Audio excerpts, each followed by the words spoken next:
everyone and welcome to Brush and Bubbles. I hope that you're all well and that you're excited to do some painting with me today. This painting is a lovely one to do because it's really simple yet effective, and you can choose any colours that you like. We're going to go for quite block colours. We're going to start with a sunset and mountains, and then we're going to just go in and fill them all in, and that's a really fun bit because it's nice and therapeutic. You can just get lost in your paintbrush swipes. So before we get started, I'm just going to talk you through what you need. Just cover your tables with some tablecloth.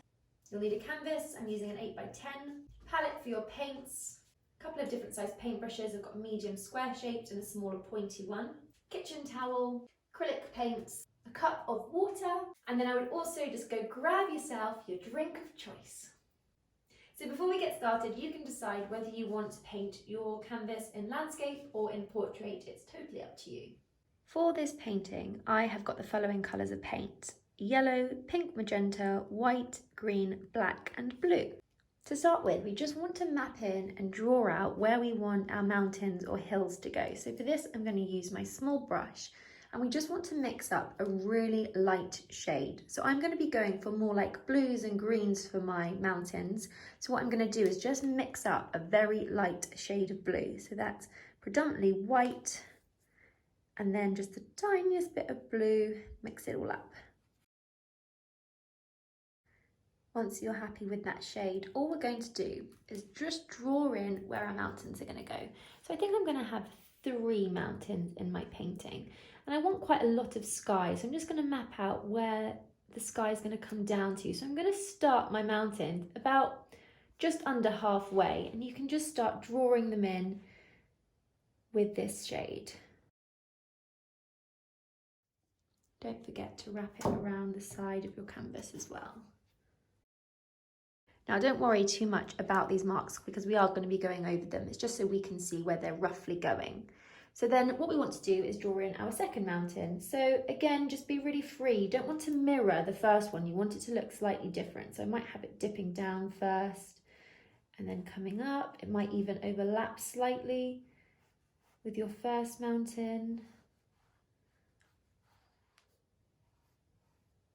And then you can go ahead and do the last one as well.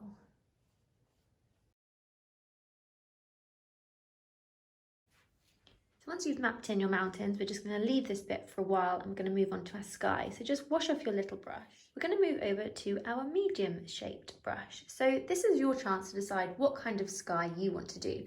I'm going to go for quite like a light pink at the top and then blend it down into more of a peach shade. But equally, you could do blue, or you could go rogue and do a red sky. It's completely up to you. So I want to keep my sky fairly pastel in shade. So I'm just going to start with some white as the base. And I'm going to add a tiny bit of my pink to it and give it a good mix. I'd then suggest just adding a touch of water into your mixture. So once you're happy with the shade for the top section of your sky, we can then go in, and I would paint this about an inch and a half down your canvas, just using nice swooping motions, making sure everything's covered up. And then you can also do the top of the canvas and wrap this same shade around the sides as well. Once you've covered up that top section of the sky, we're now just going to change our colour slightly. So I've actually run out of that pink, so I just want to make up a little bit more. So I'm just going to add some white and then again a tiny bit of pink to it.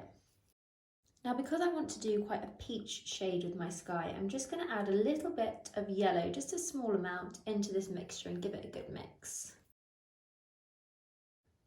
So now I've got a very subtle peach tone. I'm now going to go back in and blend this with my sky.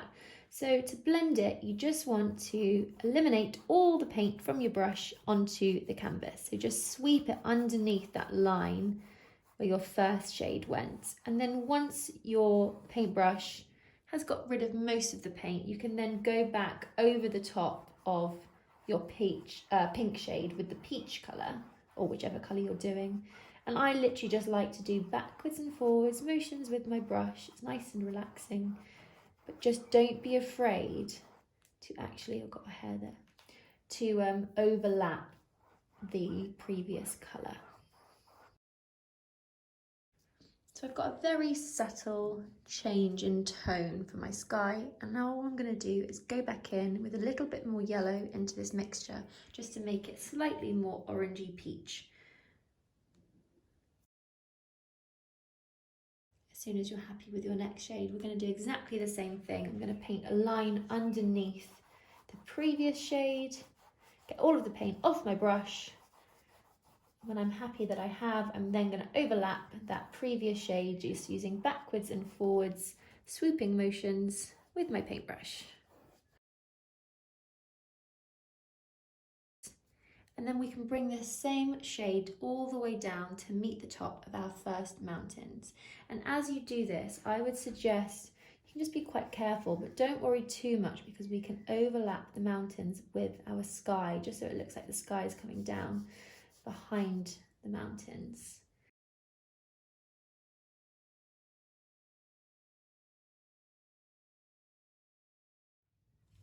Once you're happy with your sky, we're just going to leave it to dry for a minute while we wash off our medium brush. So while we wait for our sky to dry, we can now go in and mix up the colour for our first mountain. So this is the one that's furthest away. So naturally it's going to be slightly lighter in tone.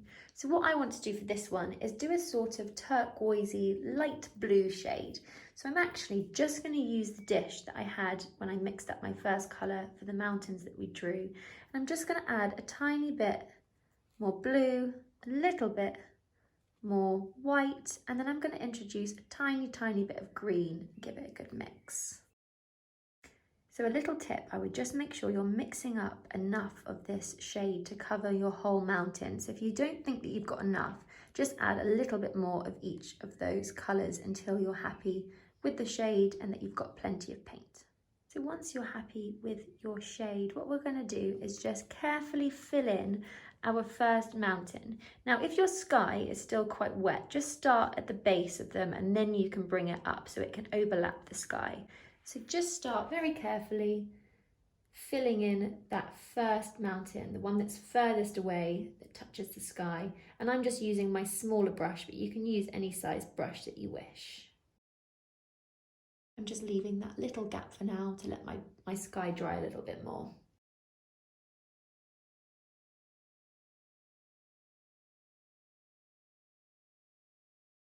We can then go in and fill the sections that we've left that touch the sky and be very free with your brush strokes. It's nice to have lots of wobble and lumps and bumps in our mountains so they look nice and natural. And just make sure you're overlapping the sky slightly so it looks like the sky is coming down behind our mountains.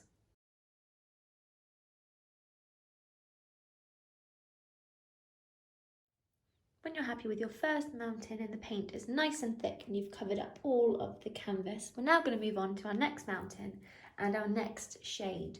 So all we want to do is to darken this shade by 1 or 2. So what I'm going to do is just add some more blue, tiny bit more green, and give it a good mix. Don't know what I was doing there, please ignore that. Now I just want to darken up slightly more, so I'm going to add a tiny bit more blue, but I'm also going to introduce the tiniest, weeniest bit of black. Tiny. Mix it in. So once you're happy with your next shade, and I'm pretty happy with this one, and it's definitely darker than my previous shade, we're now going to go in and do exactly the same thing again. So we want to focus this, like we did with the first mountain, towards the base of the mountain before we then go in and fill the top, just so we can give our first mountain's paint a little bit of time to dry. As soon as you're ready, you can then just go in and fill in that little gap that we've left. And as your paint is dry now, or hopefully it's drying from the first mountain, you can just overlap them slightly.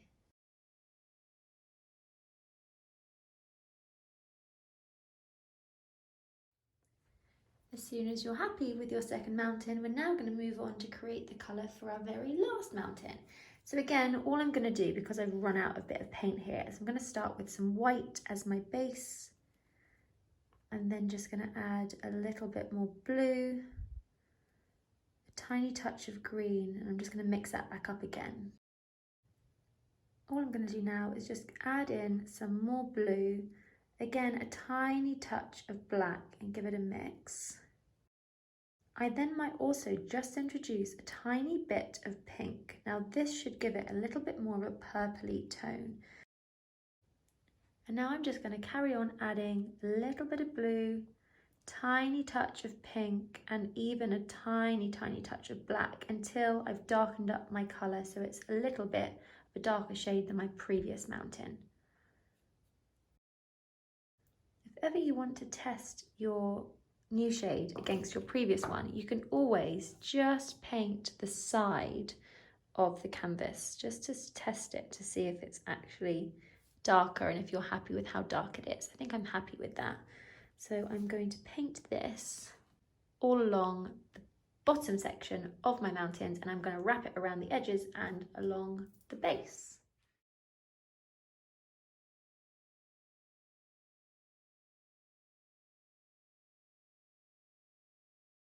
When you're happy with your bottom mountain, we're now just going to wash off our little brush. What we're going to do now as a finishing touch to our paintings is add a little sun to the sky. So I'm going to add a sun sort of lower down in the sky as though it's just about to go behind the mountains. Equally, if you want to, you can add in a moon which is further up, or stars, or a north star, totally up to you.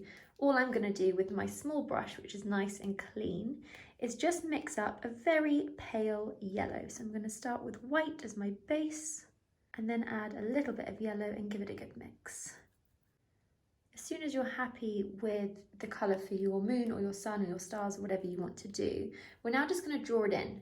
Now, if you are going for a sun and you're scared about doing the little circle, what you could do is you could just get a tiny little coin, maybe just a 5p or a 1p coin, and you can just outline it slightly. I would just be careful if you're doing this with pencil because you can't really rub pencil out from paint. You'll still be able to see it. If not, I would just start very slowly, and I'm just going to add a tiny little dot to my sky around where I want our sun to be. You might just want it that small, that's fine, you could leave it like that. But if not, you can just then gradually make it bigger and bigger. And I'm going to do this very slowly with my small brush until I'm happy with the shape. Just painting on that paint. You could just even dab it if you want to, if you're scared of swirling the paintbrush around, which can be a little bit daunting. You can just dab the paint on if you want to as well. But just paint a nice small sun in your sky.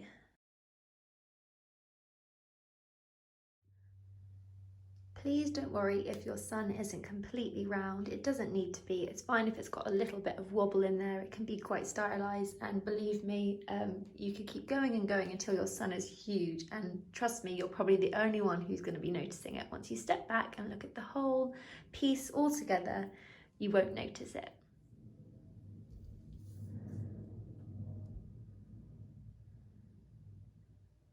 So once you've finished your sun or your moon or your stars or whatever you were doing, you have then completed your mountain masterpiece. Yay!